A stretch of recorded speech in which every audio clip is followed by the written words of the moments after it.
Salut les vrais, bienvenue dans le comptoir du rétro. Bienvenue. Allez, bon alors qu'est-ce qu'on leur propose aujourd'hui Alice? Alors aujourd'hui on va parler de nos trouvailles du mois. Ouais, bon, des mois, parce que Des moi c'est vrai que dernièrement j'en ai un peu chiné, mais c'est vrai que ça faisait un moment que j'en avais pas eu. Par contre toi, tu as eu l'occasion d'aller en chiner quelques-uns. Au Japon et en Australie. Donc du coup j'ai ramené quelques trucs. Des trucs que j'ai pas l'habitude de trouver ici. Et en tant qu'éboueuse du vinyle, moi je n'aime que les vieux vinyles. Oui. Et les Clash et les Stray Cats en l'occurrence, c'est chaud à trouver en général. Bah, c'est quand même des niches, c'est quand même des albums que les gens qui ont eu ces albums écoutent encore, donc c'est vrai que c'est compliqué à trouver, surtout des versions originales. Voilà. Alors bon, voilà, donc celui-là il est beau. C'est l'édition japonaise en plus. C'est l'édition japonaise, c'est leur premier album. Ouais. Donc celui-là, classique. Il y a des grands classiques dessus. I'm So Bored de USA en l'occurrence. White Riot, London Burning. Celui-là il est cool. Ouais, et en plus. J'ai hésité à le prendre parce que c'est l'édition japonaise, je voulais la version UK. Ouais, mais ça va, c'est pas marqué en japonais. Ouais, ça va, c'est pas. Mais j'aime bien leur petit bandeau. Il y a beaucoup d'albums là-bas écrits en japonais, derrière. Donc, et puis c'est aussi les couleurs, je sais pas si vous vous rappelez, le côté rose flashy. Putain, moi j'adore, sur des photos en noir et blanc avec ce petit clash en rose, je trouvais que ça avait... Souvent on me dit le rose c'est pas rock'n'roll. Si, avec du noir ça peut l'être. Ouais, Elvis il avait une bagnole rose, hein. D'ailleurs elle est derrière ici le modèle. Sa petite Cadillac rose, c'est quand même la classe. Ah, super album en tout cas, belle trouvaille. Celui-là. Ah, le deuxième. Qui fait un peu... la pochette, c'est vrai que comparé à celle-là, je trouve que la pochette elle fait un peu pas terrible. On sent qu'ils ont un côté un peu politisé là, tu vois, un peu coco. Mais cet album il est quand même sympa, c'est toujours la vague punk. Mais c'est vrai qu'il a été un peu. C'est l'album qui est un peu décrié quand même des Clash. Ça fait penser à du Tarantino un peu. Ouais, le côté couleur et tout, on dirait un vieux western avec les corbeaux. Les vautours de l'industrie musicale qui viennent picorer le corps de la musique punk quoi. Ah, c'est beau. Il y avait des principes avant. C'est après cet album-là qu'ils ont commencé à. Ah oui, il faut qu'Alice vous raconte parce qu'elle a quand même un beau classique. Enfin, elle va vous le présenter, mais. Celui-là, ça fait longtemps que j'avais envie de l'avoir. Et hier, j'ai une grosse déception quand je l'ai écouté. En fait, il faut savoir que je déteste le reggae et il y a un gros débat là-dessus. Oui. Mais le ska, en l'occurrence, je suis pas fan du tout. Et c'est l'inconvénient d'avoir des playlists quand on classe pas, c'est que tu écoutes les Clash et puis tu te dis cool, j'adore ce qu'ils font. Mais en fait, au préalable, tu avais enlevé ce que tu n'aimais pas. C'est le problème du MP3, hein. C'est pour ça que nous on aime bien le rétro, qu'on aime les disques. Parce que, bon, les playlists c'est sympa, mais à un moment donné, c'est vrai que pour connaître un album, voilà, par exemple London Calling, c'est un album, c'est un bel album, mais c'est un album où il y a du reggae, il y a du rock, il y a du ska, c'est un album qui se mérite. Et c'est vrai que quand on a l'habitude d'écouter la playlist parfaite des Clash sur, par exemple, des grandes chaînes musicales, et c'est pas pareil. Waouh, et puis surtout, t'as le poster. C'est grave, il est en super état, il est chouette, mais bon, les objets appartiennent à ceux qui les aiment. Donc il va peut-être aller appartenir à quelqu'un d'autre, c'est vinyle. Moi je l'ai déjà. En tout cas c'est un très très bel album. C'est un des meilleurs albums alors j'ai pas vu l'édition. Je crois que l'édition c'est une édition... Ah non, c'est japonaise. C'est une édition japonaise aussi, jolie, belle édition. Mais première édition. L'image est mythique. Ou en déco, mais ça fait non mais l'album est cool. Moi j'aime bien, après voilà, le débat autour du reggae, mais c'est vrai que si t'aimes pas trop ce mélange un peu rock-reggae, peut-être que London Calling c'est pas l'album des Clash par lequel il faut commencer. J'ai souvent eu, et tu le sais, des lots de vinyle, de ska, voilà, Troyan, tout ça. J'étais tous bazardés, sinon c'était au bad trap. Hein. Bon, sinon, j'aime bien aussi celui-là. Bon, pareil, du coup, c'est sûrement intérêt. Bon, celui-là il est quand même un peu rock avec la chanson, je crois que c'est Rock de Casbah. Moi j'aime bien Rock de Casbah. Oui. C'est bon. Le clip était marrant. L'album, la pochette je la trouve pas terrible. Je trouve qu'ils ont fait des plus jolies. C'est dommage de passer. Voilà. Avant ça il y avait Sandinista qui était pas mal. Là il y a London Calling et c'est vrai que je trouve que. Et tu me prends que le vinyle est pas. Ouais. Elle avait une belle édition de Sandinista. J'ai failli le prendre. On ne vous la. Je crois que je l'ai. Et du coup on ne vous la présente pas parce qu'il manque les vinyles dedans. Donc voilà. Quand on achète des lots, souvent ça arrive. Donc il faut faire attention à ça des fois. Surtout si c'est des albums que vous voulez. Vérifiez quand même dedans que c'est bien le bon disque. Ah, t'as pas trouvé un Elvis dans Elvis, t'as trouvé autre chose? Un Village People dans un Elvis, voilà, donc ça peut arriver. Fait ça. Ben oui, mais je sais, mais du coup, voilà, c'est un peu embêtant, surtout si tu veux l'album. Ça, il faut faire très très attention. C'est vrai que je fais pas attention, moi. Ouais. Je prends. Moi, je regarde quand même parce que je me suis fait avoir une fois c'était un disque de Neil Young, je crois, et dedans il y avait une espèce de un vieux tube disco, je sais même pas, j'étais découragé, mais à jeter la pochette. Mais même l'état du vinyle. En fait, sur le fond, il faut regarder. Oui. Moi, je suis tellement excitée de l'avoir que je. Après, c'est vrai que quand tu l'achètes à 100 ou 200 balles sur un vide-grenier, tu fais moins le gourmet, quoi. Mais bon, quand tu commences à payer des vinyles à leur prix, il faut quand même regarder les trucs. Ouais, c'est ça. Ouh, et là, c'est quand même la plus belle pièce qu'elle va vous présenter pour le Japon. Alors, ça, les Stray Cats, j'en ai qu'un. Et du coup, c'est mon deuxième. Magnifique. C'est ça au Japon. C'est un album live. Ouais. On l'a écouté à la boutique il y a quelques temps. Il pète, le son est pas trop mal. Je crois que c'est un vieux live en plus, c'est 82. 82. Au Roxy à Los Angeles. Et particularité, c'est pour ça qu'on aime bien les collectors dans le comptoir du rétro. Celui-là, il est numéroté. Il est numéroté. Alors apparemment, c'est une édition collector d'un petit label. Donc j'aurai le numéro. Ah, déjà le CD. Ça doit être un vieux bootleg qui traînait par là. Le 922, certainement. Numéroté, il doit y avoir 1000 exemplaires à peu près. Il faudrait qu'on ait confirmation s'il y a des spécialistes, parce que c'est vrai que moi je suis pas un gros spécialiste. Il y a juste la question que je me posais, il y a des petites marques noires. C'est normal. Est-ce que c'est quand ils pressent le vinyle, des fois ça peut faire des petites traces, des petits résidus, ou c'est fait exprès. Moi je trouve que ça donne un caractère, c'est assez joli. En tout cas en rose comme ça. Il est magnifique. Et le son est super pour un live. Moi je m'attendais vraiment à un son très très bootleg, très pourri, un peu. Voilà, très bas. Et ça passe quoi. Après voilà, c'est du rock'n'roll, c'est du rockabilly, il faut pas non plus demander le super son hi-fi stéréo, ça reste un peu brut de décoffrage. Alors est-ce que ça c'est séparé, c'est décollé par le Non, ils ont dû juste le mettre comme ça. Voilà. Ouais, ça c'est vraiment du travail d'artisan, j'adore. Bon. Voilà, mon deuxième Stray Cat. C'est le plus beau. Oh, à mon tour, bon moi j'ai de moins belles pièces qu'elle, à part une peut-être. Ça c'est mon petit. Mais tu vas au Japon bientôt. Ouais. Non mais là j'avoue, même en allant au Japon, là je l'ai dit à Alice, je suis tombé dessus par hasard dans un lot.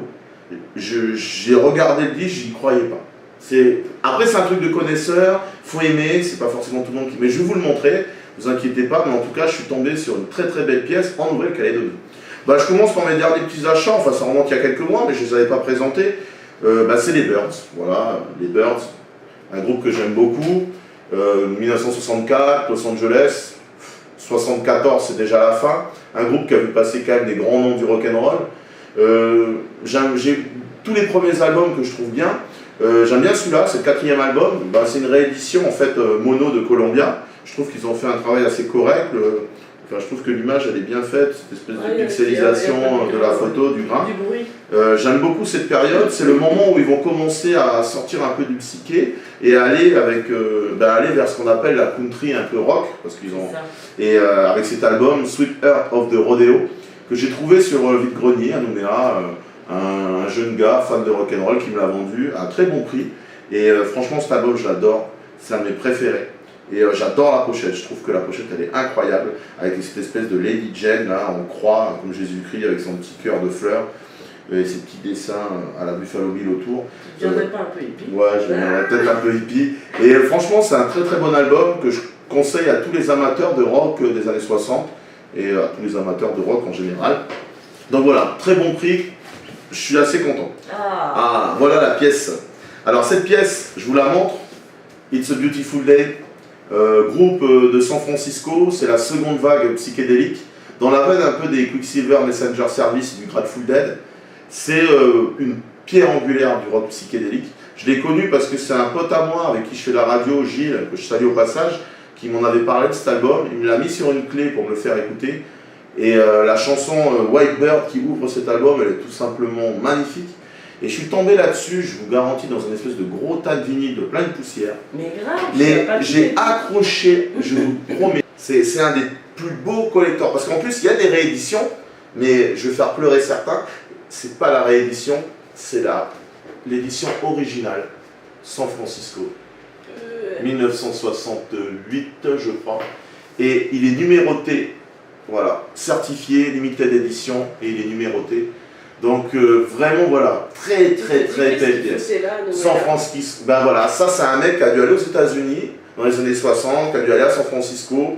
À l'époque c'était la vague psyché, donc tout ça vous les trouviez dans les bacs. Il a dû se l'acheter, il n'a pas dû beaucoup l'écouter, parce que regardez l'état qu'il est. Je vous garantis que pour avoir fait quelques boutiques, ça sert. Ça va dans l'héritage alors.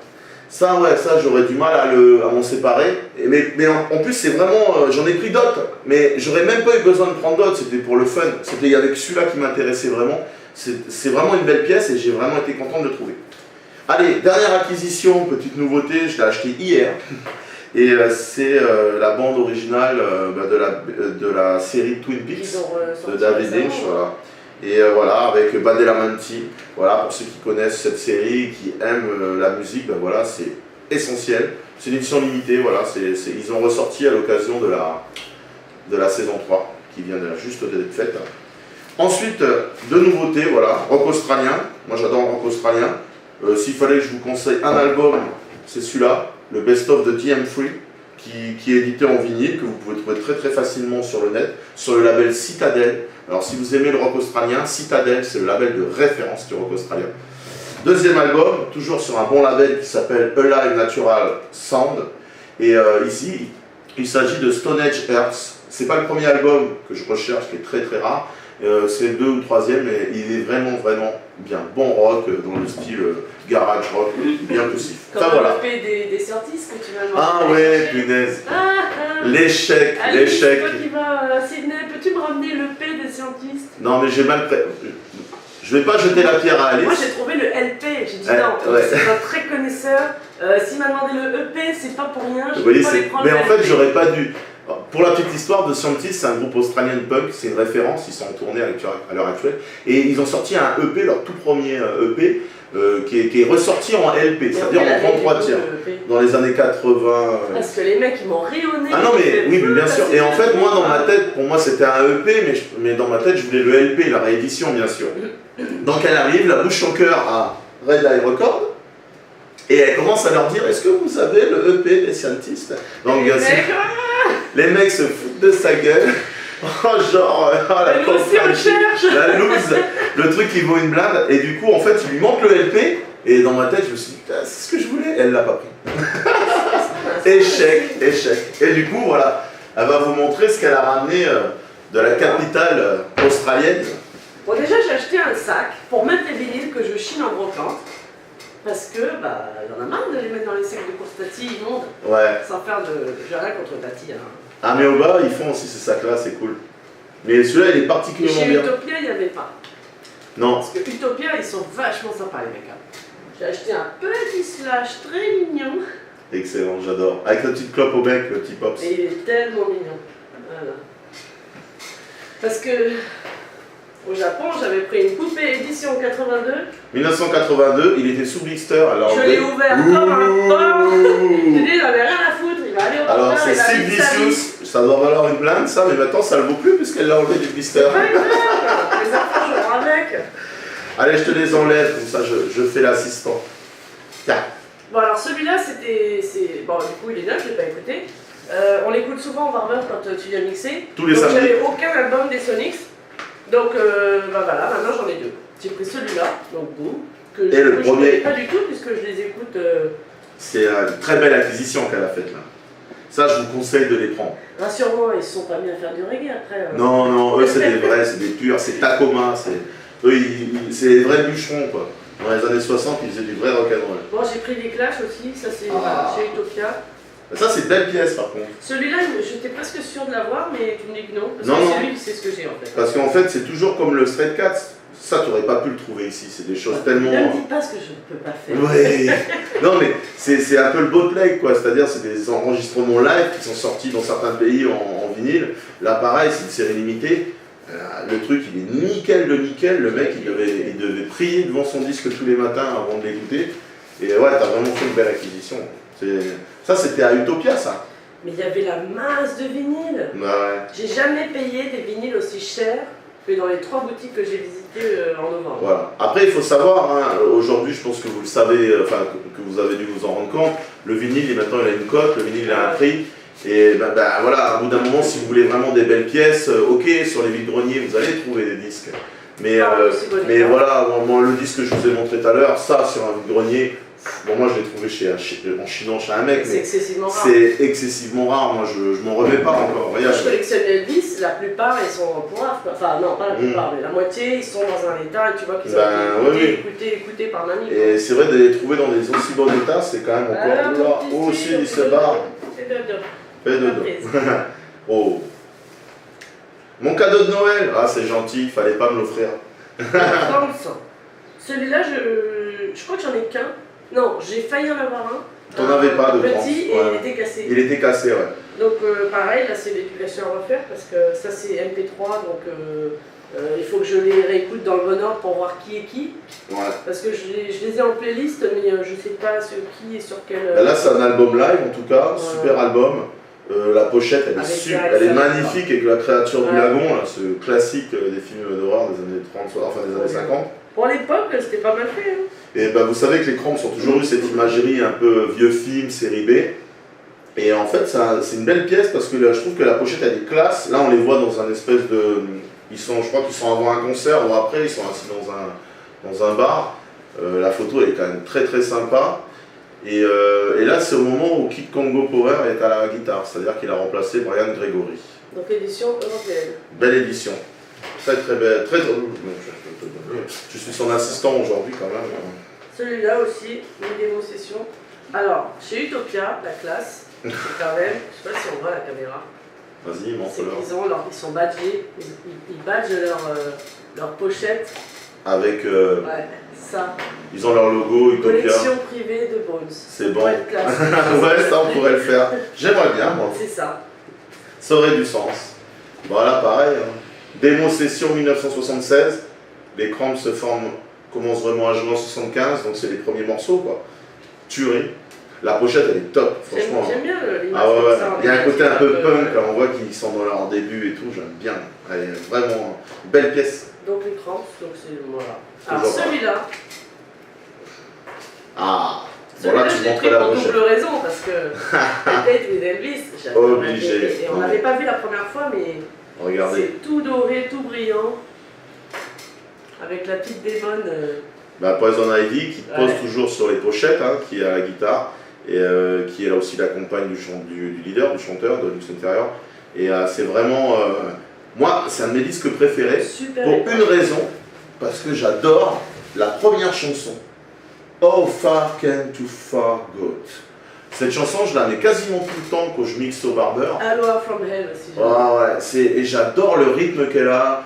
Je trouve qu'il y a un côté très rock. Les Cramps, c'était quand même des passionnés avant tout de rockabilly. C'est des gros fans d'Elvis. Elle est clairement sexy là. Ah ouais, et puis en plus, cet album était hommage à Ricky Nelson.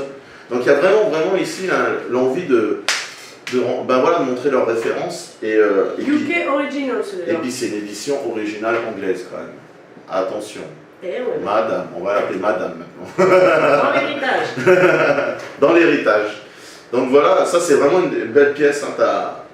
Je pense que tu as quand même fait carton plein ces dernières semaines. Ouais. Tu vas peut-être faire le dernier carton je ne sais pas, Osaka peut-être. Osaka dans une semaine. Voilà, désolé, on est globetrotters. Hein. Voilà. Vous inquiétez pas, c'est pas avec YouTube. On a un travail.